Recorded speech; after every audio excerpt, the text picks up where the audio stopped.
And we'll make sure that there's an equitable Q&A session after the presentation, both from people who are here in the hall with us today, but also those who are with us globally who are live streaming.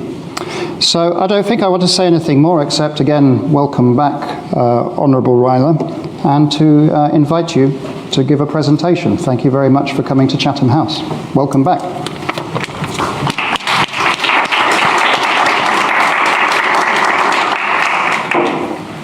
Thank you so much, Mr. Chairman, for that welcome, and also for the invitation to come back to Chatham House. As you rightly pointed out, it's not my first time to be here. I've had occasion to address the audience here before. I'm told that today we don't have the full house here because this meeting is being live streamed, and a number of other people are watching online because of COVID situation. But I want to thank you once again for inviting me to this very historic institution, where great ideas are openly discussed and contested among thought leaders, global statesmen, policymakers, and academics. I come here at a special time in my own political life.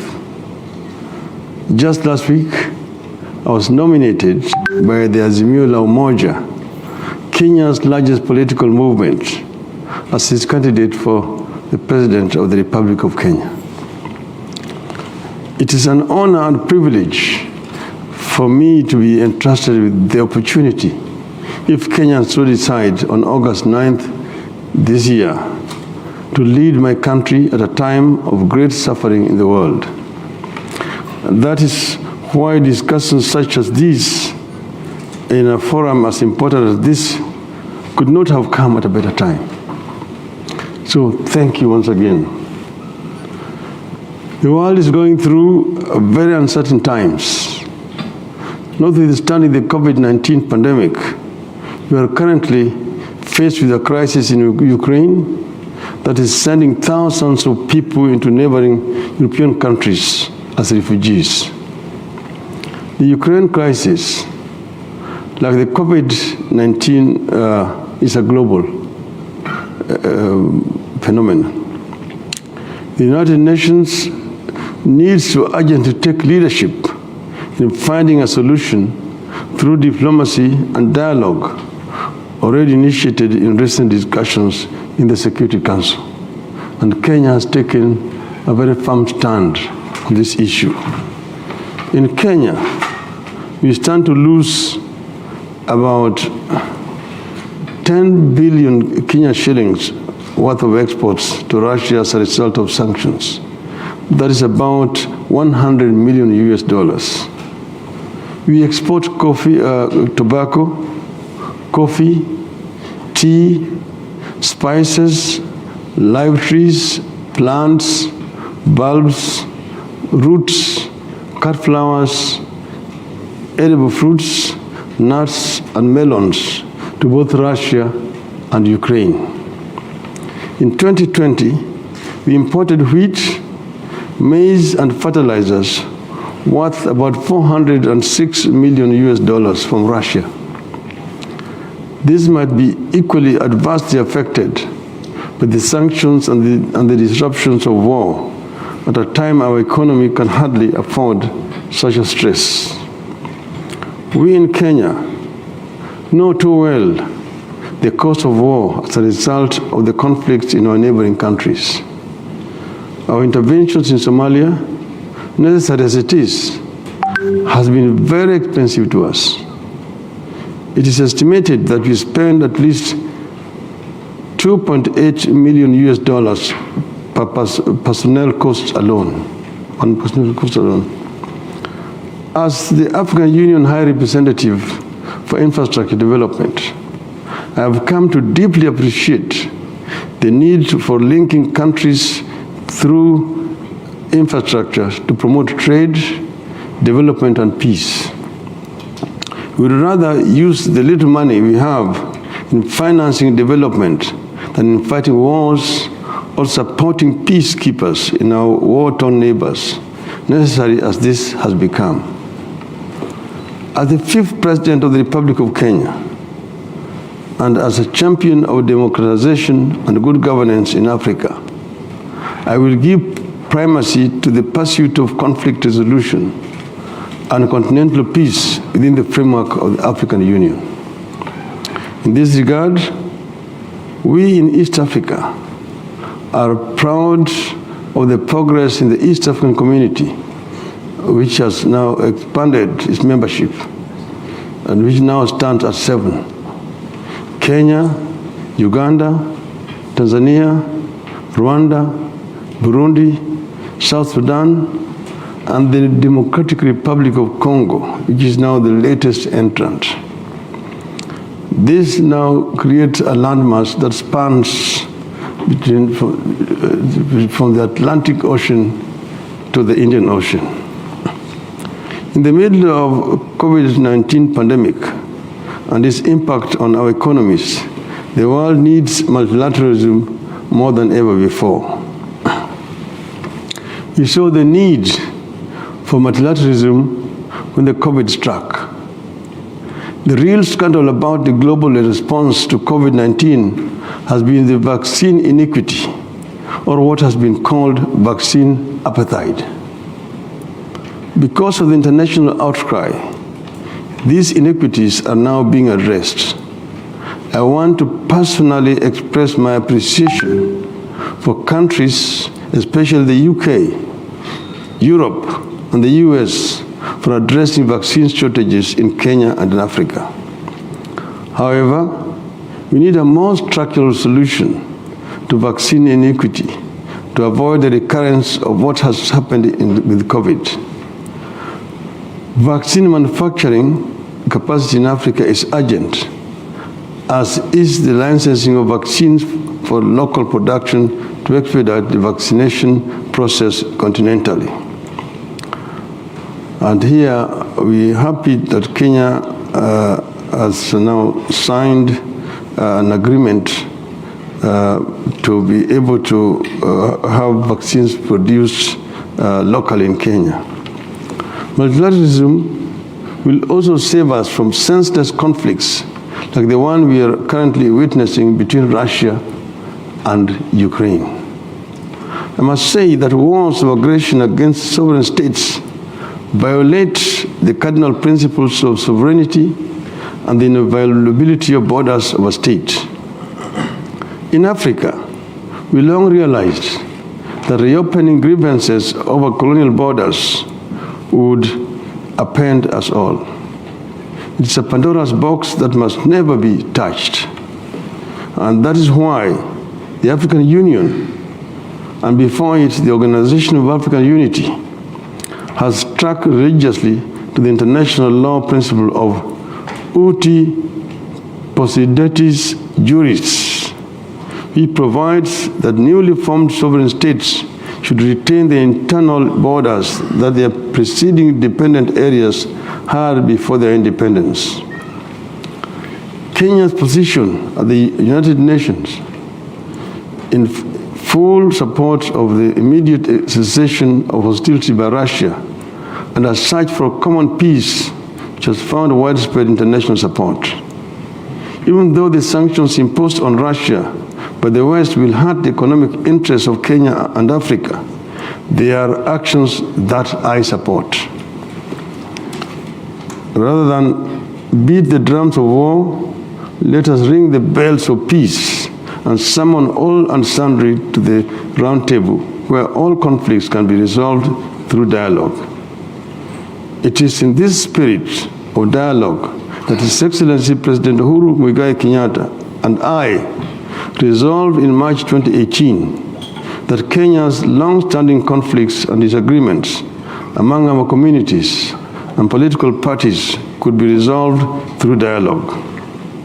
We held extensive discussions, looked into our history, the genesis and evolution of political disagreements, and the contradictions we needed to pay attention to. Then we shook hands publicly and announced our commitment to create a political system that would accommodate our social, ethnic, and political differences in an inclusive democratic process. This is what came to be known as the Building Bridges Initiative, or BBI. The initiative held public consultations and suggested various reforms with regard to public policy, the Constitution, elections, inclusivity in government, endemic corruption, and improving the general well-being of our people. The BBI is currently tied up in the Supreme Court, whose ruling we shall abide by.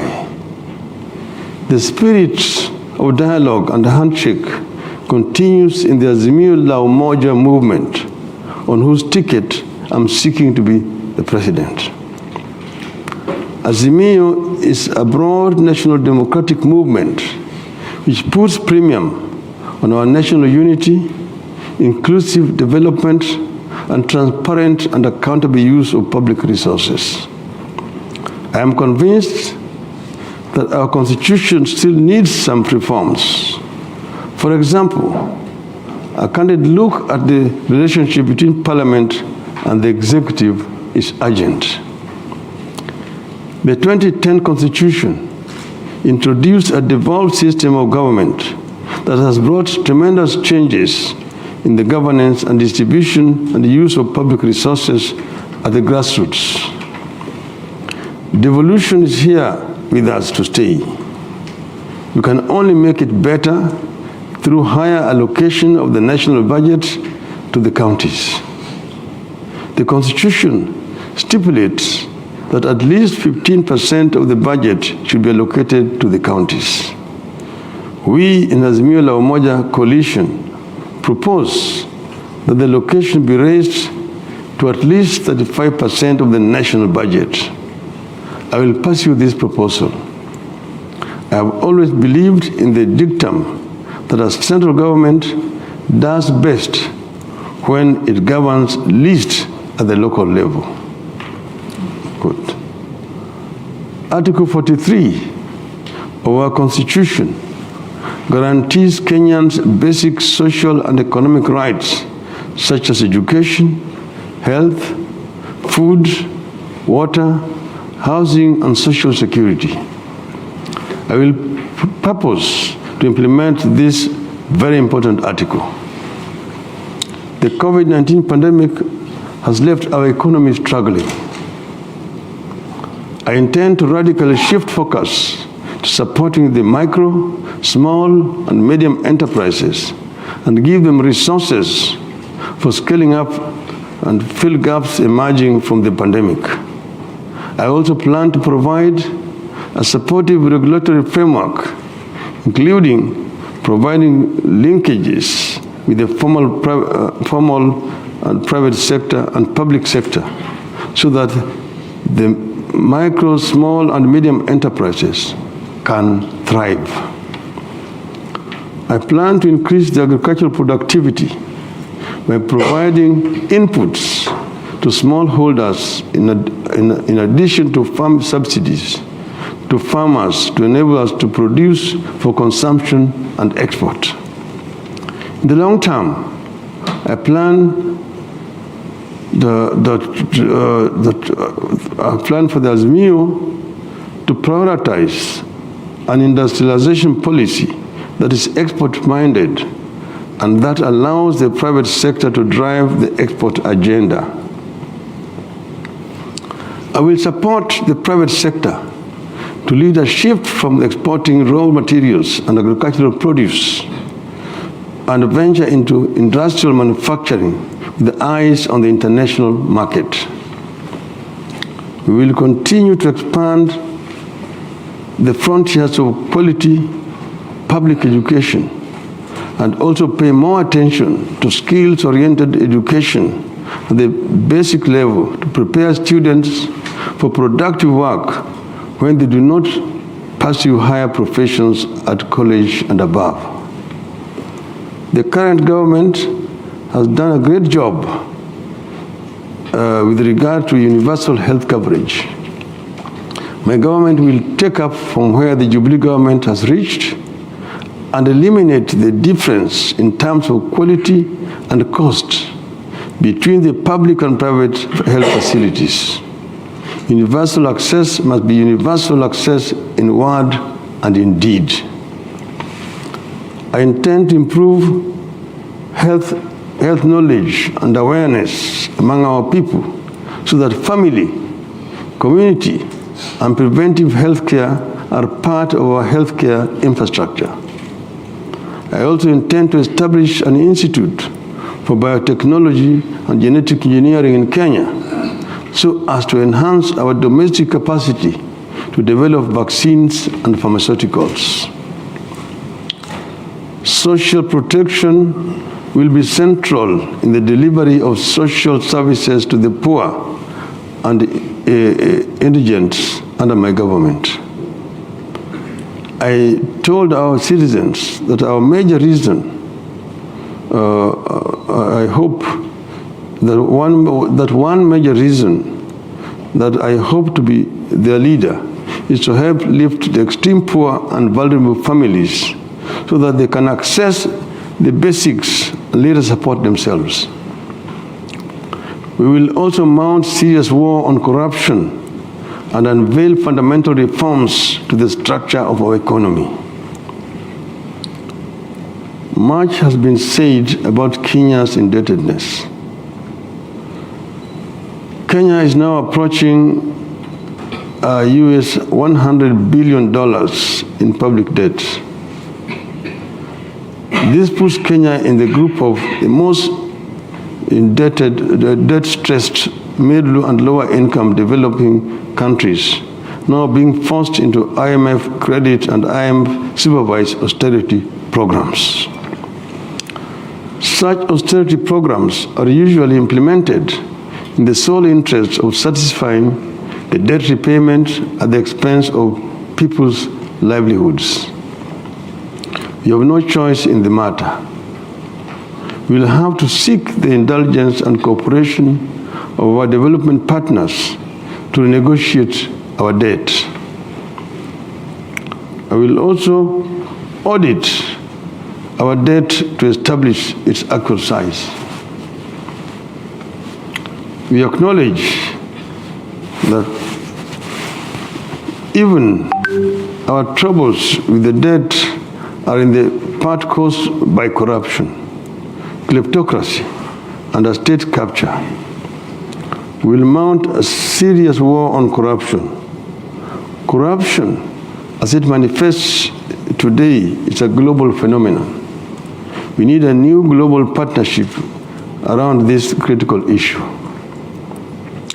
Although the tax burden on Kenyans is now unbearable, I will make sure Kenya does not default on debt repayment. In future, we will strive to borrow at a favorable interest rate, negotiate repayment periods that are not stressful, and invest in enterprises that give good social and economic returns. Finally, Kenya is committed to rolling back global warming through drastic reduction of greenhouse gas emissions, particularly at the industrial and corporate level, in line with the Paris Climate Agreement. As Kenya's Prime Minister in the year 2008 to 2013, I was at the forefront in the struggle to save our water towers, expand afforestation, and increase large-scale production of green energy by increased investment in geothermal, solar, and wind power. My government will move systematically to replace fossil fuels with green energy in production and transportation, generally. We have done what we could do to save and preserve our water towers in the country. Because this came at a political price that we said we are ready to pay so that we can be able to protect our environment. I am continue to be committed to ensuring that Kenya contributes its part in this global undertaking to make our environment much more safe for future generations. I thank you.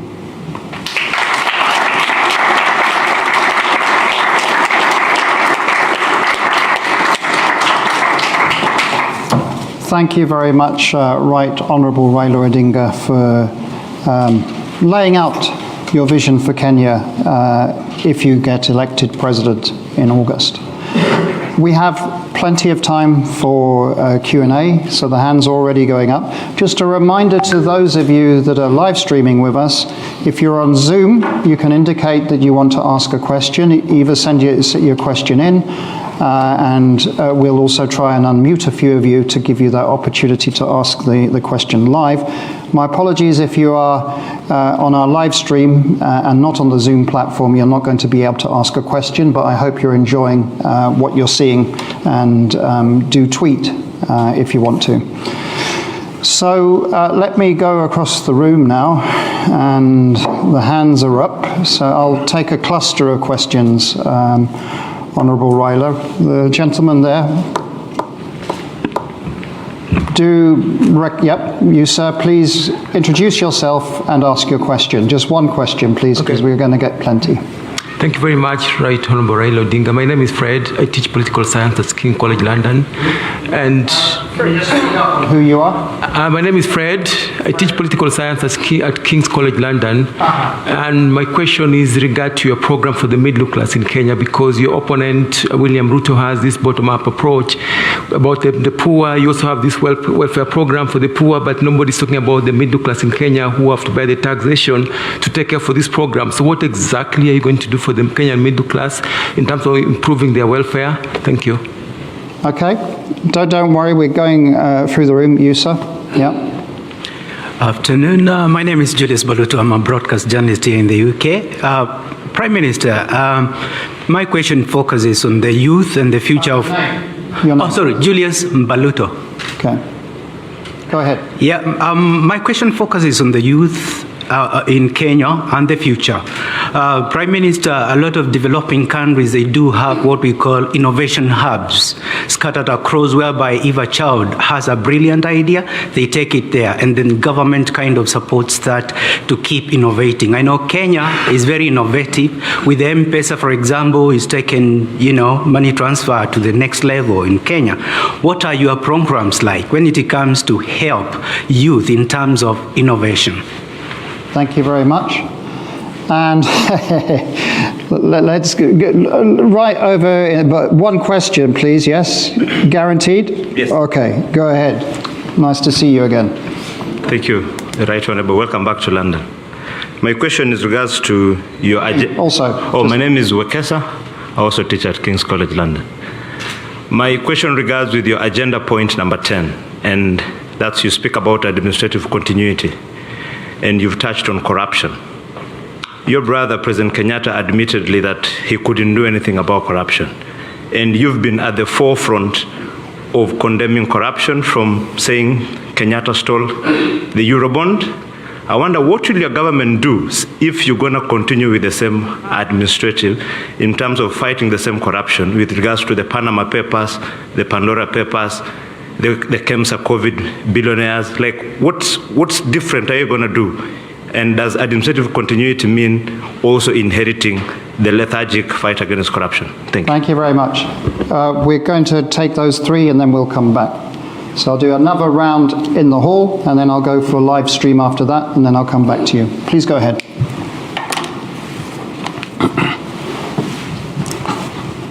This one is about, Fred talked about the plans that we have for the middle class.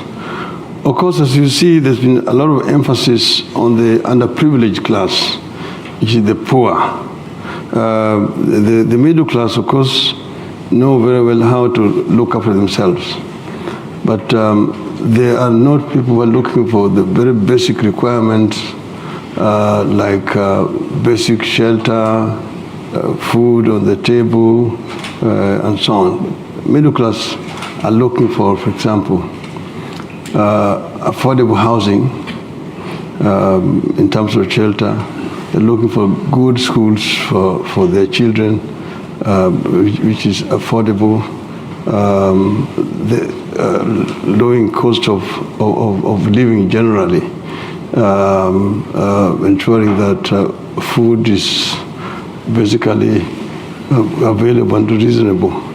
The cost of energy, which has affected the middle class. Those are the things that we intend to address,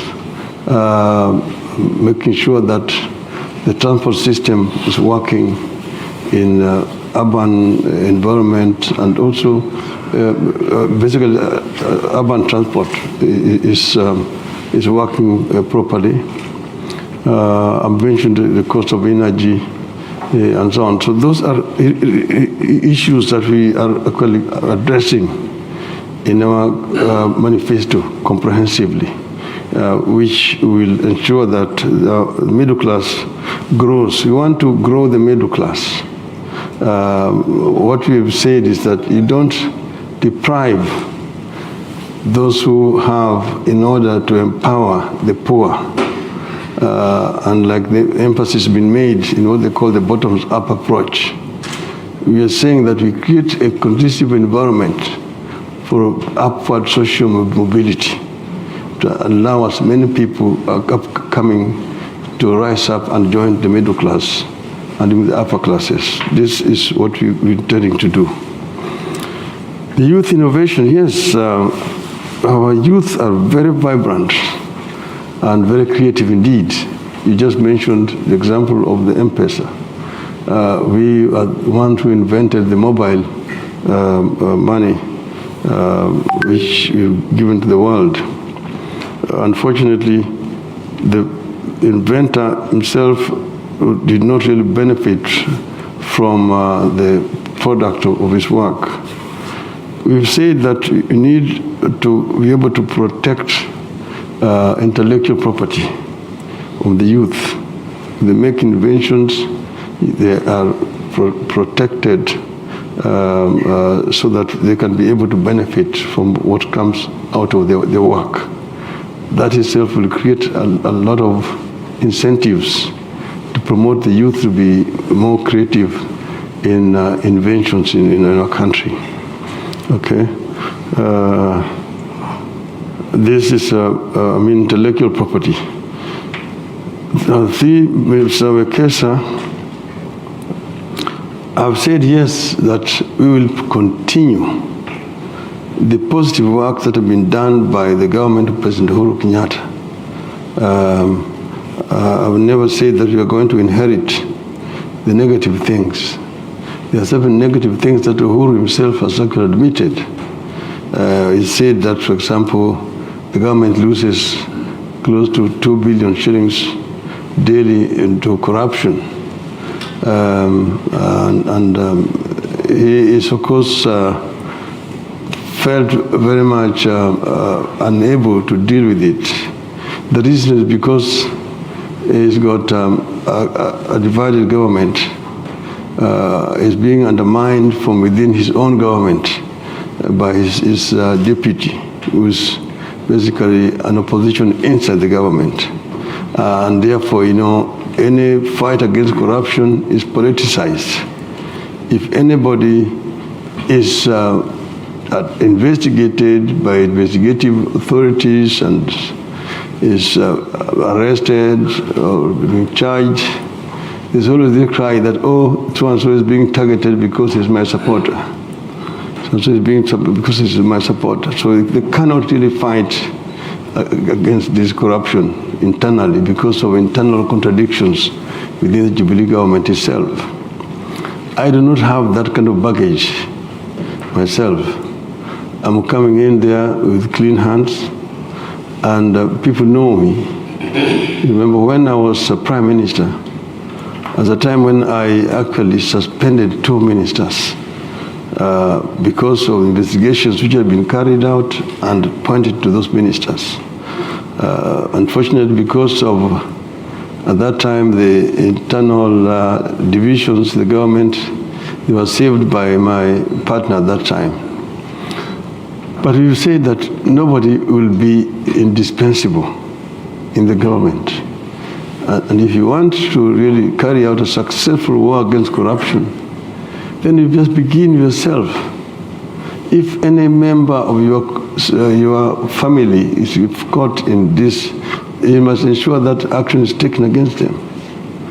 I give an example of Kagame, whose own brother was arrested and imprisoned, and he would go to visit his brother in prison and just tell him, sorry, but this is where you belong. You know, if you take those kind of actions, then people will begin to know that it is not business as usual. It must be business as usual to dealing with this hydra-headed animal called corruption.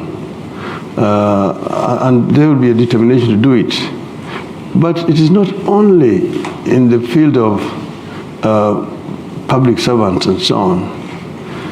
In the whole criminal justice system, investigative authorities themselves sometimes need to be investigated.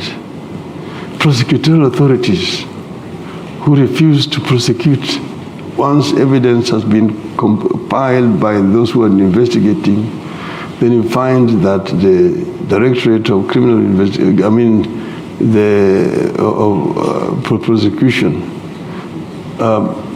refuse to actually prosecute, take them to court. The third is the end of it, till end, the judiciary. People have been charged. Once they're taken to court, you've got a battery of all these lawyers baying in the court, oh, these people are basically innocent until proved guilty through a due process, and they make it impossible even for the judiciary to work. But those are corrupt judiciary. They give bail or bond, and then the cases are never listed for hearing. Years on, cases which were taken to court at the beginning of the life of this regime in 2018 have not been heard up to today. So a corrupt judiciary is also responsible for what we're doing. So it's not only the members of the public generally, but we will ensure that we do a cleaning exercise from the police officers through the prosecution authorities and to the judiciary to ensure that our system works properly in the interest of our people. Thank you. Okay. So we'll go over here. Is it you, Fergus? Yeah, yep. So,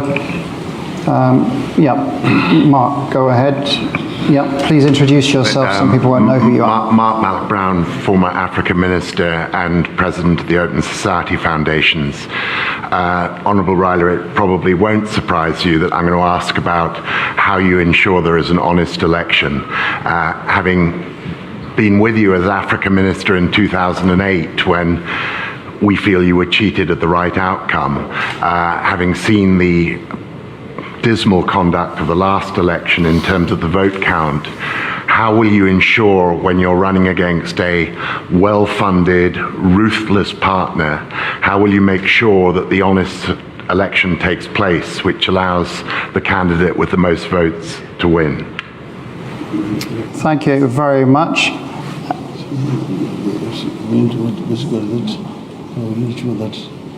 How will you ensure that you will win in a fair way, given the complexities of Kenyan politics?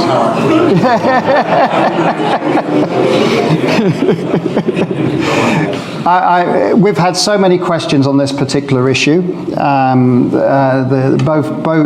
my WhatsApp and the computer's full of them. There is another question tied to this also, Honourable Raila, which came up last week with Mr. Ruto, who said he would accept an election result.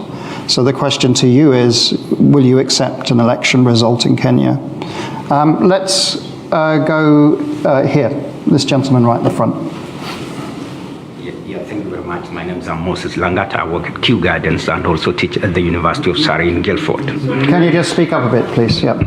Yeah, so my name is Moses Langat, and I work at Kew Gardens and also teach at the University of Surrey in Guildford. My question is around the handshake. The Right Honourable Prime Minister has said that he dialogued with the President and they shook hands. We know what happened in Kenya. That meant that the opposition collapsed. Members of the Parliament from the opposition took positions in the ruling government. Literally, we ended up with another government of national unity. So my question to the Prime Minister is, are we expecting another handshake in 2023? Will there be a third government of national unity? And by extension, what are you teaching, or what is Kenya teaching opposition leaders in Africa? Thank you. Okay. And the final one is the lady there. Please go ahead. It's been gentlemen up to now, so absolutely your turn. Thank you. My name is Karen Juguna. I am a midwife here in the UK. I trained and practiced here. Yeah. My question is around maternal health. So you talked about constitution reform, and I'm interested to know what your government has plans are in terms of reducing maternal mortality.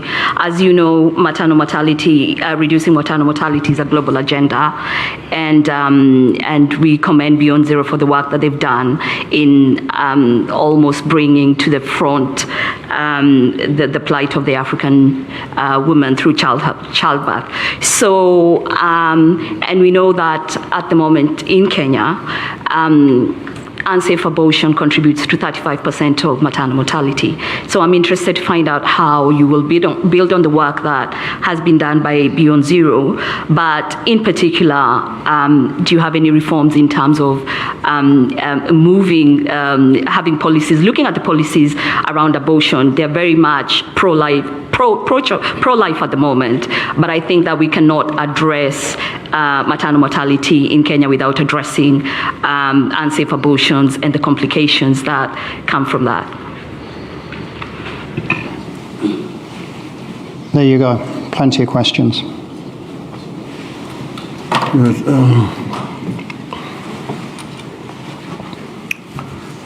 to answer my friend up there. So, Brown, how do I ensure the win? You know how me and him have been agonized, particularly in 2007, when what was not expected to happen happened. It has been a long road, as you know. Following the 2007 Bush elections, because Kenya paid a very heavy price in terms of loss of life that resulted. And we had said that never again will that happen. Unfortunately, the subsequent experiences have not been very much different. We set up a team at that time, the Kriegler Commission, to investigate what happened. And they came up and said that one of the reasons was the manual transmission of results, which enabled the people to interfere with the outcome, and recommended that Kenyans should go electronic. Unfortunately, the results with this have not been very pleasant. Remember what happened in 2013, and we contested the outcome at that time. We went to the Supreme Court, unlike in 2007, when we did not have confidence in the Supreme Court. At this time, we went, but then because we did not get evidence in time, by the time we were able to compile our evidence, we said that we were time-barred, and therefore our evidence was dismissed. And then the Supreme Court went on to say we lost the elections. And we said we did not agree with the Supreme Court ruling, but we generally accepted because we respected the Supreme Court and urged our supporters not to involve in any kind of violence or demonstrations. So we then resigned ourselves to our role as an opposition and waited for the next time.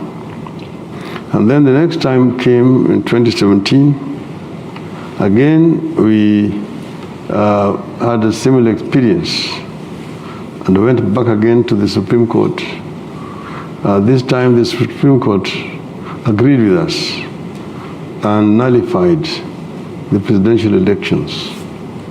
Unfortunately, the Electoral Commission was not able to guarantee that the repeat elections were going to be different from the other ones. That's why we boycotted the repeat elections that time.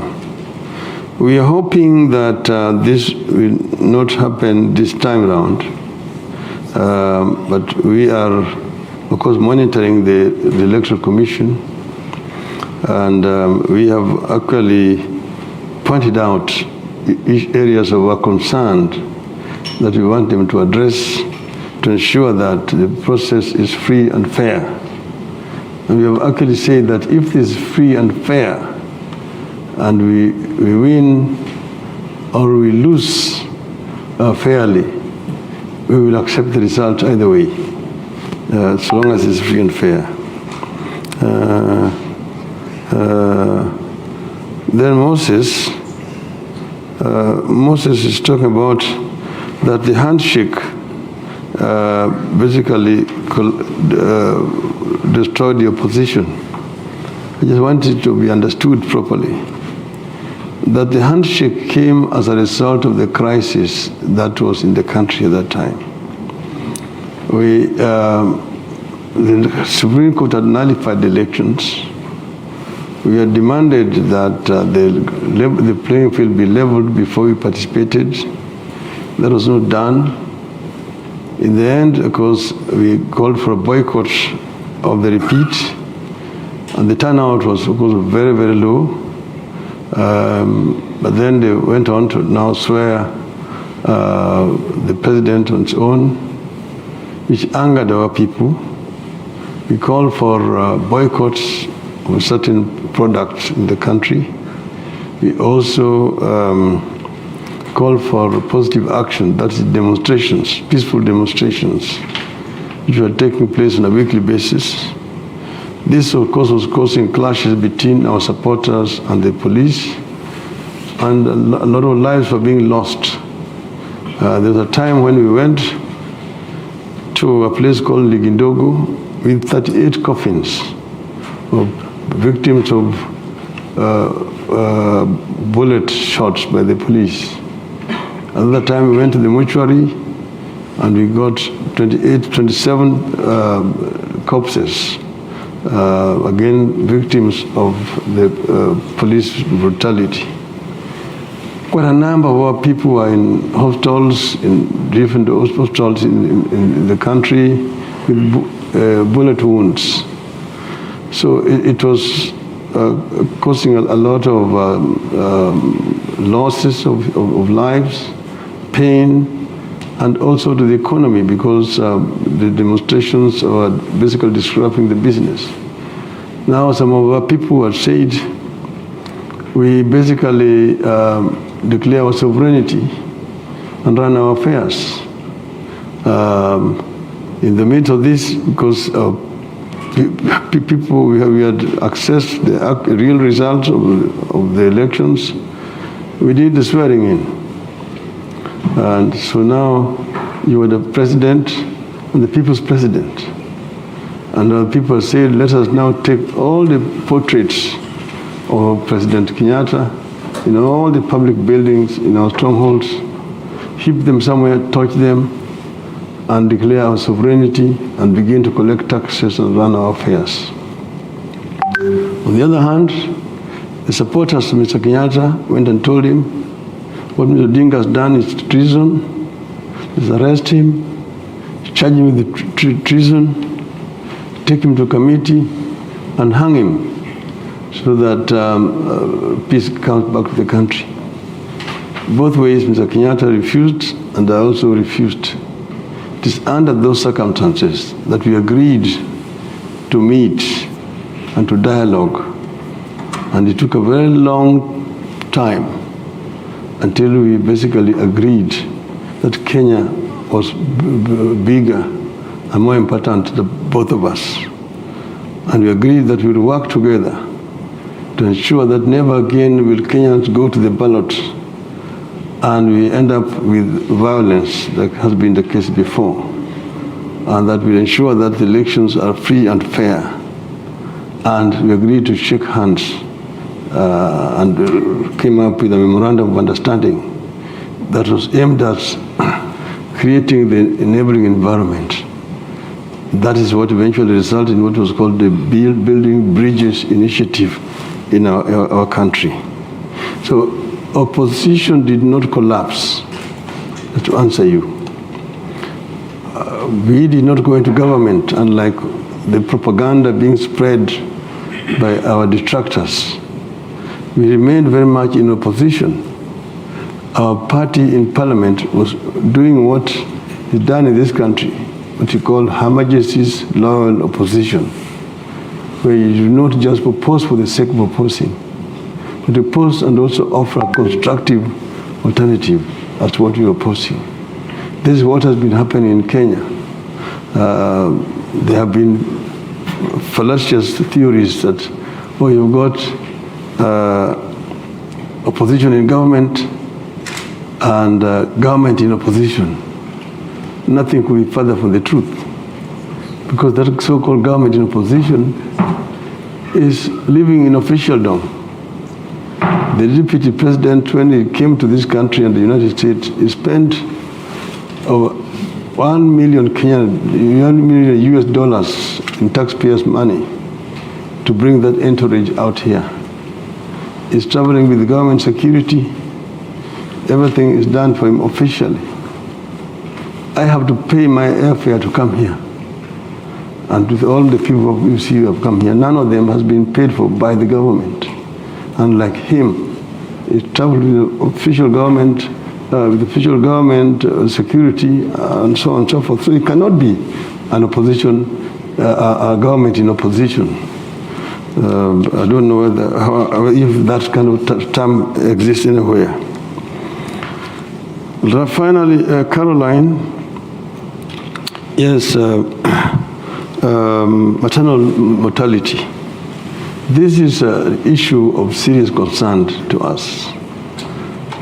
Accompanied here by Madam Charity Ngilu, who has been a Minister for Health and came up with a policy to address this particular issue and other issues of health concerns. That we have said that we are going to improve health care generally in the country by ensuring that the facilities are available and closer to the people, and that they are brought up to real international standards, so that you've got facilities which are manned by qualified staff, and the equipment and everything else is available in those centers. So this will help to minimize maternal mortality in the country. The antenatal care and so all this will be provided for through this kind of scheme. And you talked about the safe abortion. As you know, that this was a very contentious issue during the debate of our new constitution.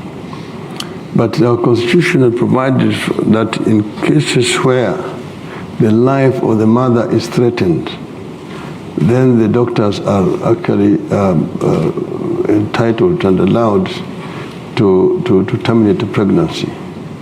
And just like general maternal mortality rate, this will be done as in the centers that we are intending to to provide, we're closer to the people so that we can save life and minimize death through pregnancy. Thank you. So I'm now going to go for some of our virtual audience, and then we'll have one more round from you here in the hall, and then we'll finish, I think, the way the clock is going. So the first question is one, Honourable Raila, I'm going to read out, which is from Dr. Saleh, and he says that he assumes policy change includes foreign policy, and he's asking, could you please comment on your stance towards democratization and good governance in Africa in light of coups in Sudan, Mali, Burkina Faso and Guinea? And what do you think is the role that the African Union and IGAD should play? He also asks, what's your vision for the East Africa Federation, which is a question that was asked to Mr. Ruto last week also. So that's one question. A second question is from Madalena. I think we're going to be able to allow her to ask the question live. She's in Rome. Is that correct, Fergus? Are we going to have Madalena?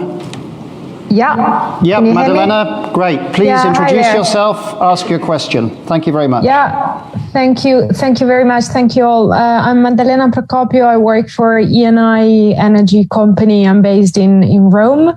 Honorable Raila, you mentioned the importance of for Africa of accepting borders. And I was wondering, how do you see the maritime dispute, border dispute with Somalia to play out? The International Court of Justice ruled mostly in favor of Somalia, but Kenya did not really accept the ruling. What next? Thank you. Thank you, Madalena. At this stage, I want to just introduce you all to our Common Futures conversations. So our next questions will be from two young members of Chatham House's Common Futures Conversations project. For your information, Honourable Raila, the Common Futures Conversations project is a centenary initiative of Chatham House using a bespoke online platform to provide space for young people in Africa and Europe to share perspectives on key global issues and engage with policy makers. We've received a large number of questions on a range of issues for today, and in the interests of time, we've selected two who will pose the questions directly to you via Zoom. But with your permission, I just want to read out one of the questions because I think there's some technical difficulty, and we'll invite the second to ask the question live. So the first question is Brian Odi, and Brian's question is, Kenya is one of the countries that has been greatly affected by climate change.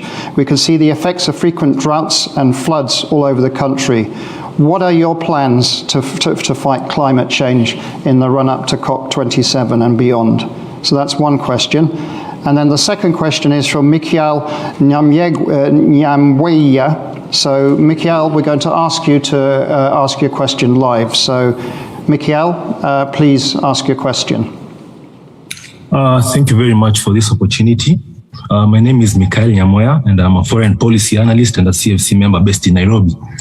Now, my question directed at Right Honorable Raila Odinga relates to foreign policy, and it is said that foreign policy is an extension of domestic policy.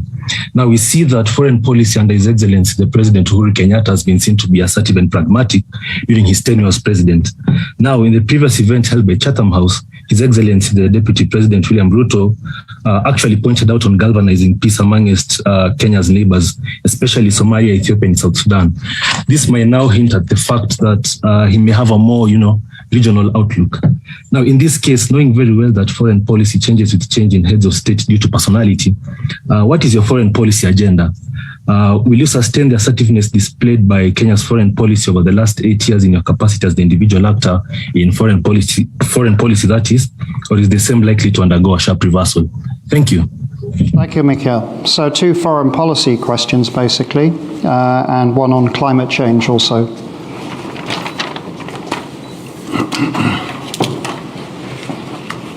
Mr.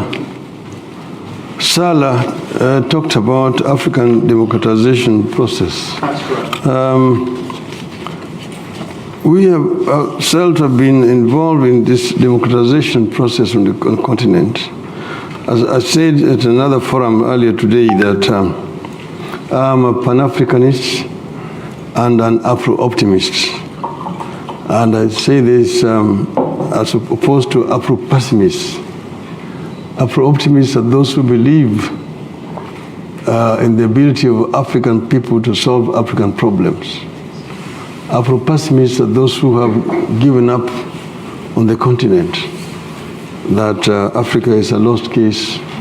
There's not even need to try. The African democratization process has been as old as Africa has been independent. There have always been two forces pulling in two opposite directions. In the 60s and in the 70s, of course, following the African independence, the two schools of thought had arisen. Those who are talking of Pan-Africanism and African unity were led by then Kwame Nkrumah. And those who say that Africa can only develop if it was united. They're talking about United States of Africa. Then those who say, no, you need to be gradual about it. The gradual is first to talk about regional cooperation, regional integration, before you come to Pan-African government. That is how the OAU at that time was divided. In the end, those gradualists succeeded. But later on, if you read what Mwalimu Nyerere said just before his death, he said Nkrumah was right and they were wrong.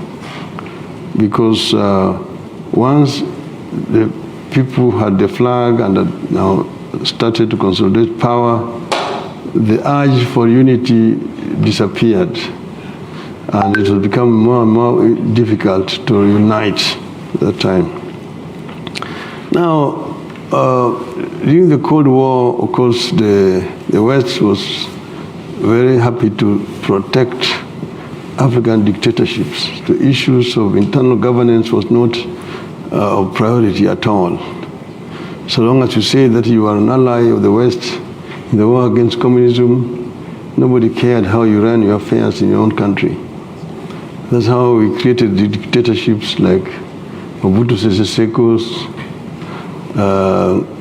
Kamuzu Banda in Malawi,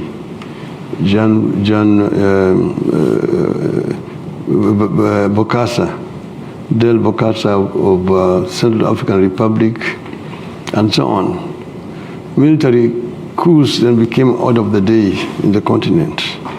It was not only after the fall of the Berlin Wall that the window of change began, that started in Eastern Europe, also found its way into the African continent. And that's what brought down the military regimes and the single-party dictatorships on the continent. Multipartyism then emerged on the continent of Africa. Now the West began to apply new criteria, new vocabulary were invented: transparency, accountability, and good governance in the internal affairs. So multipartyism came, and military regimes went away. Then term limits were also introduced into new constitutions which were being created on the continent. This has seen market growth on the continent, whereas before this, most African economies were basically dependent on aid, which continued to impoverish the continent. The new governance changed things, and we began to see positive rate of growth on the continent. Unfortunately, we are seeing some kind of reversals of the gains that have been made on the continent. The last few months or years have seen the emergence of the military men on the continent. Just last year alone, we saw coup in Mali, in Guinea, in Chad, in Burkina Faso. Of course, it's a concern to Pan-Africanists like ourselves there's a reversal. Now, what will be the cause of this? Maybe those who have taken over, who have been in charge, have not been governing very well. Some of them we've seen revising the constitutions to do away with term limits, which had been created in the days of the reforms. So we need to do an introspection as to the causes of this reversion that we are seeing on the continent, and we hope that it is reversible. About my position, that first we believe in East Africa, East African community, as founded by the founding fathers of our independence. But they actually envisioned not just a community, but a federation. Mwalimu Nyerere, Mzee Kenyatta, Jaramogi, and Obote are talking of East African Federation. I will want us to work towards creating a federation where we can remove the borders so that there can be free flow of people and goods across our borders. This will make the community a very vibrant economy on the African continent, because now the DRC has joined. You are talking about over 300 million people population with a lot of resources. So that would what I would say about the community. Madalena, Kenya-Somali border. Yeah, this is a contentious issue. Kenya and Somali, are neighbors, and we enjoyed good neighborly relationship until the turmoil in Somalia started. We have not had a stable regime in Somalia for over 30 years today. This is really the cause of the crisis we are having, because we cannot really negotiate equitably with the regime that does not even have proper legitimacy. That issue of the border between Kenya and Somalia does not need to be contentious. It is an issue that does not even need to go to international courts of justice.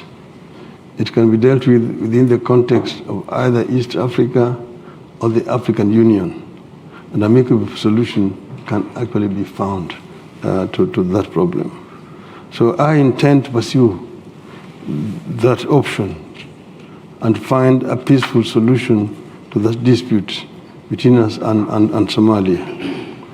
The climate change, yes, this is a big challenge, not just to Kenya, but to not only to Africa, but globally.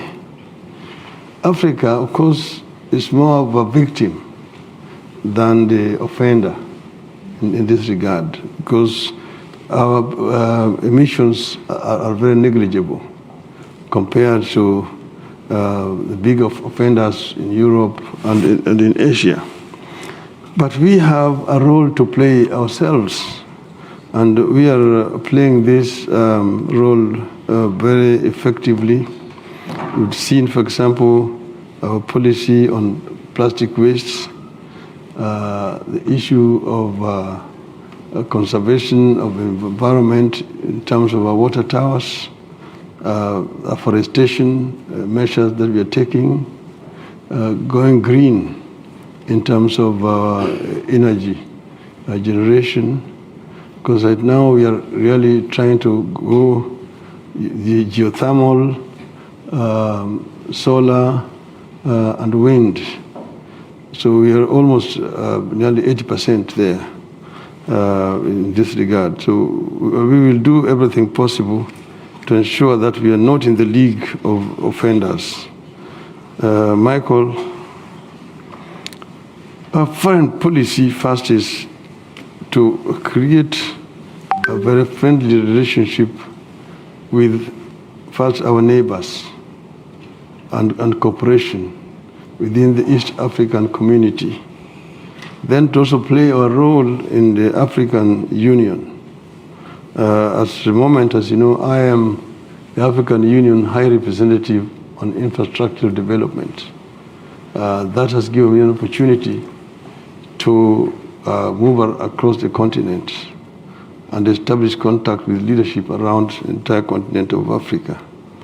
We want to create a friendly relationship among the African countries. We, of course, will not be neutral when it comes to aggression and violation of national integrity or sovereignty. Like, as you know, Kenya has been very firm at the UN Security Council on the issue of Ukraine. The invasion by Russia on Ukraine stand condemned by Kenya and most of the peaceful international community. That is where we are. So we will not be mentioning words on issues where violation of fundamental human rights are concerned, irrespective of where it is happening. We will be taking a very firm stand, generally. I think I'm done. Thank you. Yeah, you are. So what I'm going to do is just 2 questions, because we're on time. We haven't had anyone from this side of the room. So gentleman there, you sir. And this extreme side of the room here, there's not many of you sitting, but do any of you want to ask a question? This is your chance. No? Patrick Smith, you don't want to ask anything? But anyway, please go here first. Sean Curtin, Chatham House member. What is your attitude towards Kenya's debt to China, which is quite considerable? You have mentioned Pan-Africanism a lot, and that Chinese debt is definitely a Pan-Africanism problem. Thank you. What was your name? Sorry, Honourable. It was Sean Curtin. Sean, okay. No questions there? Doesn't matter then. The gentleman right here in the front is the last question. Yeah. It's coming. The microphone's coming. Okay. Just one question, please. Yeah, my name is Abdul Mohammed. I'm a local London politician, British politician, and I'm a member of the diaspora. What I wanted to ask was that last year the diaspora remitted something like about $3.7 billion to Kenya, and is forming a substantial part of the economy of Kenya. Yeah. And the diaspora hasn't felt very included in the programs that the government is running. And as a member of the diaspora, I feel that the diaspora members would want the Kenyan government to be more involved with the diaspora to encourage us, because we've got not only the money but also the talent. And I wanted to find out what ideas you've got in getting that talent much more involved in the battle against poverty and upraising the standards of living in our country, in the country. Great. So those are 2 questions. I have one for you myself, but I'll ask it right at the end. Please, Honourable Raila, if you answer those 2 questions.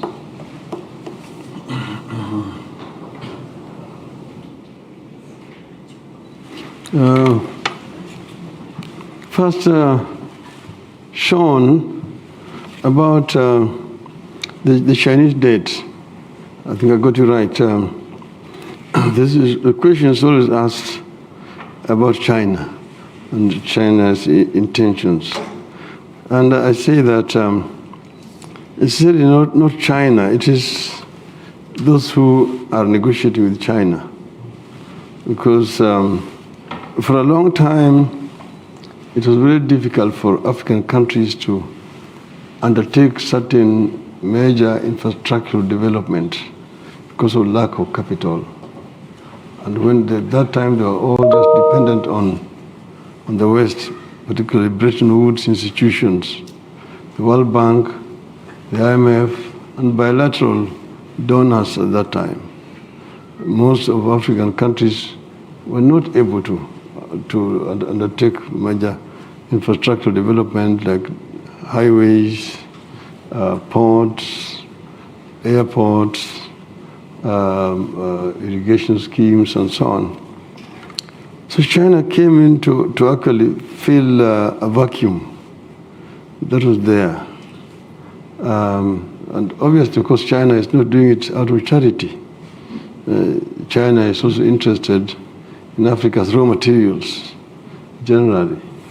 So they came to fill this vacuum.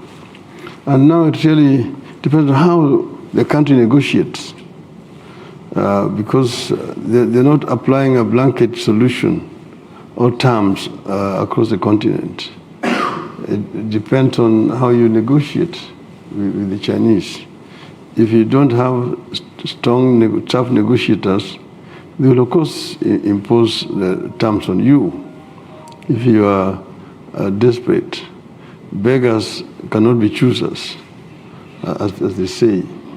So in my view is that African government must actually negotiate favorable terms with the Chinese. And if you're uncomfortable with some of the terms, you renegotiate. Put it back on the table and renegotiate. Or find somebody else who can be able to buy out the Chinese, in my view. So I don't think that China is the elephant in the room here. I think it's wrongly put there where they don't belong. Abdul Hamid, there's the diaspora. I agree very strongly that diaspora is making a very strong contribution to Kenya's economy through remittances back home, which helps our foreign exchange reserves. I have been very much involved in trying to respond to the request of the diaspora. I remember when we started with the diaspora, I was talking about dual citizenship, which was not allowed. We pushed it against a lot of opposition and got it into the constitution that you can have your British citizenship here, but you can still also retain Kenyan citizenship. That I think was a major achievement. And we are also now trying to see that diaspora can invest in the country and that the investment will be protected. You know, like we're talking right now, for example, about massive housing development. And we want to create a situation where the diaspora can invest in housing while they stay wherever they're staying. And we actually intend to now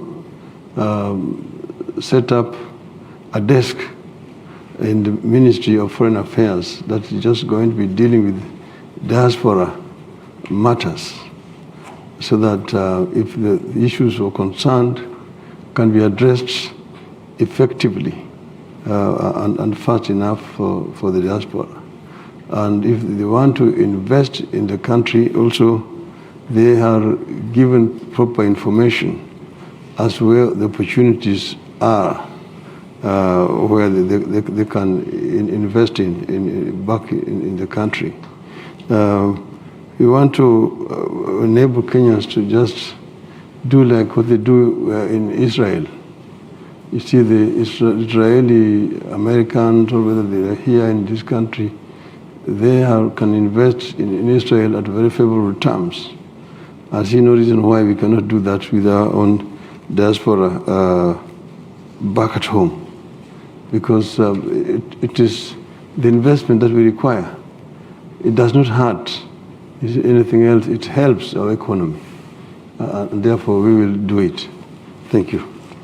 Thank you very much, Honourable Raila.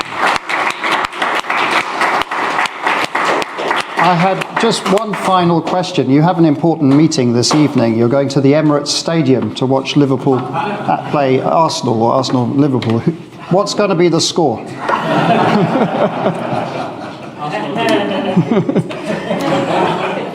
This is the last question, of course. It is. As you know, I started first as a Man U fan here, but I need to explain. And it was not until the time when the Man U fans had a problem. Remember, because of violence, that they were banned by FIFA, and Man U was playing in the empty stadium for 1 year. That's when I migrated briefly to Liverpool, and then eventually found my way to Arsenal.